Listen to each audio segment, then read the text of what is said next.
नमस्कार मित्रांनो, मी सुरेश मुरलीधर कोडितकर यूट्यूबवरील ऑपबीट या चॅनलवर तुम्हा सर्वांचे स्वागत करतो. मित्रांनो, आपण नागरीकरणाचे काही विषय मागे हाताळलेले होते आणि लादलेल्या महानगरीकरणाचे दुष्परिणाम या अंतर्गतही आपण अनेक विषय हाताळलेले आहेत. ती मालिका पुढे अनेक विषयांमध्ये आपल्याला सादर करायची होती, पण काही कारणामुळे खंड पडला. आता त्याच मालेतील हा एक नवीन विषय आणतोय की स्थानिक स्वराज्य संस्था जे काम करतात ते कामाच्या वर आपण नागरिकांनी लक्ष नाही ठेवलं तर आपलेच कोट्यवधी रुपये कसे वाया जातात याची काही 2 उदाहरणं मला तुमच्यासमोर सादर करायची आहेत. कारण आपण आपल्या कामामध्ये, आपल्या दैनंदिन जीवनामध्ये एवढं गुंतलेलो आहोत किंवा एवढे आपले समस्या आहेत आणि त्या समस्यांचा प्रतिवाद करता करताच आपण थकून भागून दमून जातो. त्यामुळे आपण आपला कर भरतो, म्हणजे तो आयकर असेल, मिळकत कर असेल, आणि आपण आपल्या कामामध्ये गढून जातो. परंतु आपण प्रामाणिकपणे भरलेला हा कर सत्कारणी लागतोय का, त्याचा चांगला विनियोग होतोय का, याचं कुठलंही काय म्हणतात त्याला ऑडिट करायची सोय नाही किंवा आपण जनतेला उत्तरदायी आहोत असं शासन प्रशासनाला वाटत नाही आणि त्यामुळे त्यांचं फावतं आणि आपलं कोट्यवधी रुपयांचं नुकसान होतं. मुठा नदी पात्र जे आहे, म्हणजे खडकवासल्याच्या धरणामधून सोडण्यात येणारं पाणी जे संगमापर्यंत येतं आणि मुळा नदीला मिळतं आणि पुढे ती मुळा मोठा होते, तेव्हा सिंहगड रोडच्या त्या भागामध्ये नदीपात्रामध्ये रस्ता करायचा एक मोठा प्रकल्प पुणे महानगरपालिकेने केला होता. त्याचे दुष्परिणाम आपण भोगलेले आहेत. पाण्याचा फुगवटा निर्माण झाला, अनेक सोसायट्यांमध्ये पाणी गेलं आणि त्याची वाताहत झाली, त्या लोकांचे संसार उघड्यावर पडले. यावर्षी पावसाळ्यात सुद्धा अशा घटना झालेल्या आहेत. परंतु महानगरपालिकेने तिथे एक मोठा प्रताप केला होता की नदीचं जे मूळ पात्र आहे त्या मूळ पात्रामध्ये एक RCC म्हणजे रेनफोर्स सिमेंट कॉन्क्रीटची भिंत, रिटेनिंग वॉल पद्धतीचं बांधकाम करून तिथून रस्ता काढायचा आणि वाहतूक वळवायचा हा एक चुकीचा प्रयत्न होता असं म्हणायला काय हरकत नाही. कारण नदीपात्र हे नदीचा हायेस्ट म्हणजे अत्युच्च आणि मॅक्सिमम म्हणजे कमाल फ्लो वाहून नेण्याच्या अनुषंगाने तेवढी जागा तिथे उपलब्ध असते आणि पाटबंधारे खात्याकडून निळी पूररेषा, तांबडी पूररेषा निर्धारित केलेली असते.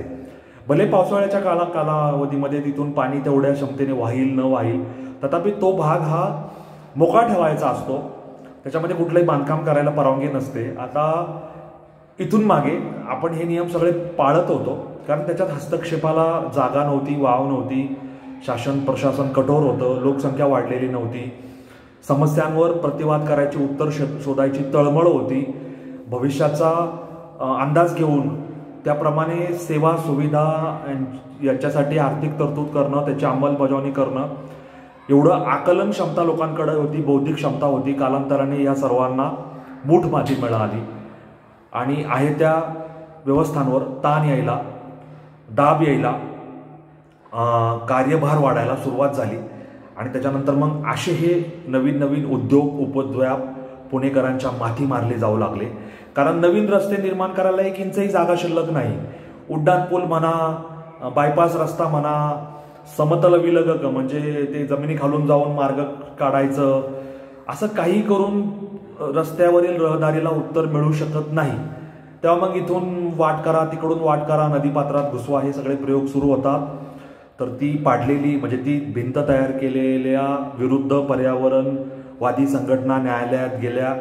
सर्वोच्च न्यायालयापर्यंत हा लढा गेला. सर्वोच्च न्यायालयाने ती भिंत पाडायचा आदेश दिला. आदेश दिल्यानंतरही लगोलग ती भिंत पाडली गेली नाही.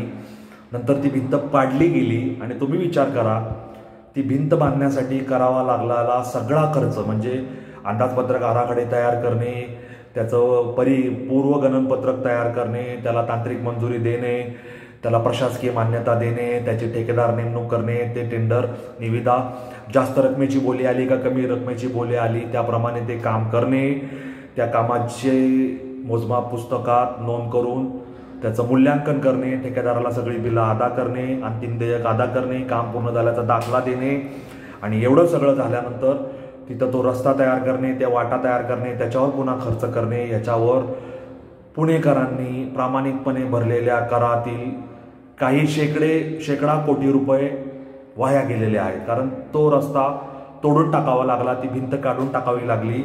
म्हणजे पुणेकरांनी घाम गाळून जो पैसा कमवला तो महानगरपालिकेला मिळकत कर रूपाने भरला आणि महानगरपालिकेने अशा पद्धतीने ते बांधकाम तोडून टाकावं लागल्यामुळे कितीतरी कोटी रुपये वाया गेले आहेत. आता वॉर्डात अनावश्यक कामे करणे, आहे ती कामं पाडून पुन्हा नवीन कामं त्याच ठिकाणी करणे, म्हणजे डांबरी रस्ता चांगला आहे त्याच्यावरच स्क्रॅचेस मारायचे आणि त्याच्यावरच कॉन्क्रीटचं काम करायचं. ज्या पैशामधून रस्ता स्वच्छ करणारी यंत्र किंवा गाड्या विकत घेता येऊ शकतात तेवढ्याच कोट्यवधी रुपयाच्या रकमेवर गाड्या स्वच्छ करणारी, म्हणजे रस्ता स्वच्छ करणारी गाड्या भाड्याने लावायच्या. म्हणजे जेवढं भाडं देतोय तेवढ्या भाड्यामध्ये अनेक रस्ता स्वच्छ करणाऱ्या अनेक गाड्या आपण महानगरपालिका विकत घेऊ शकते. नाही करायच्या. पाण्याची सोय करता येईल, टँकर चालू ठेवायचे. अशी अनेक कामं. फुटपाथ चांगला आहे त्याच्यावर कोबा असेल तो काढायचा, फरशा काढायच्या, पेवर ब्लॉक टाकायचे. असे अनेक कामं, असे अनेक खर्ची पाडणारी विषय आपल्या आजूबाजूला घडत असतात. आपलं त्याच्याकडे लक्ष नसतं. आता पुणे विद्यापीठ चौकात पूर्वी एक रस्ता होता, म्हणजे उड्डाणपूल होता. तो शिवाजीनगरकडून येणारी ट्रॅफिक घेऊन त्याला वाटा उपलब्ध करून द्यायचा. एक बाणेरकडे जाणारी वाट, एक पाषाणकडे जाणारी वाट, बरोबर आहे, एक औंधकडे पिंपरी चिंचवडकडे जाणारी वाट, अशा त्या वाटा होत्या. आता मेट्रो करायची या शिवाजीनगर ते हिंजवडी, तो पूल पाडून टाकण्यात आला. त्या ठिकाणी अजूनही प्रचंड वाहन कोंडी होते. मेट्रोचं काम कधी होईल माहिती नाही. त्या मेट्रोच्या कामामध्येच 2 मधले उड्डाणपूल तयार करायचे आणि पुन्हा तोच प्रयोग आहे. त्याच वेळेस जर हा पूल ठेवून काही दुसरे पर्याय करता आले असते तर पूल बांधण्यासाठी केलेला 190 का 200 कोटी रुपये खर्च, पूल पाडण्यासाठी केलेला 15 ते 20 कोटी रुपये खर्च, असे 220 कोटी रुपये 200 कोटी रुपये नागरिकांचे वाचले असते. अमूल्य वेळ, अमूल्य ऊर्जा, अमूल्य साधन सामग्री, अमूल्य मनुष्य तास जे त्या बांधकामांसाठी, म्हणजे नदीपात्रातील ती भिंत असेल, नदीपात्रातील रस्ता असेल, पुणे विद्यापीठ चौकातला तो जुना उड्डाणपूल असेल, त्याच्यासाठी वाया गेले, ते वाया गेले नसते. ह्याच्याबद्दल कोण कधी विचार करणार आहे का नाही? आपल्या सगळ्यांना विचार करायचा आहे. आपापल्या वॉर्डामध्ये कुठली अनावश्यक कामं होत आहेत, कुठली गरज नाही अशी कामं केली जात आहेत, त्याच्यासाठी तुमचा, माझा, आपल्या सगळ्यांचा पैसा खर्च पडतोय. हा पैसा आपण कष्टाने, निढळाच्या घामाने कमवलेला आहे. आपल्याला एक एक पैशाचा हिशोब मागायचा अधिकार आहे.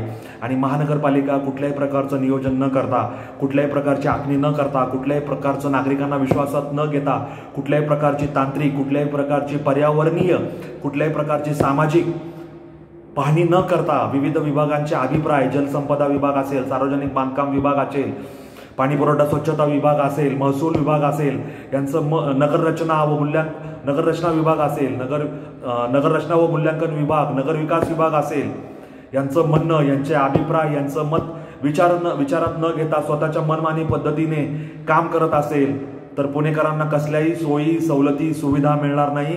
आपलं आयुष्य अशा प्रकारे ह्या कोंडीत, ह्या गजबजमध्ये, ह्या गर्दीमध्ये, या धूळ, खड्डे, अनाव्यवस्था, अनागोंदी, हॉर्नचे आवाज, गर्दीत असंच आपलं आयुष्य खर्ची पडणार आहे हे लक्षात घ्यायला हरकत नाही. आपल्याला नवीन वाटा परिवहनाच्या, जाण्या येण्याच्या निर्माण करायच्या, पण तो कुठल्याही प्रकारचा नदीचा आणि पर्यावरणाचा बळी देऊन नाही, हे आपण लक्षात घेतलं पाहिजे.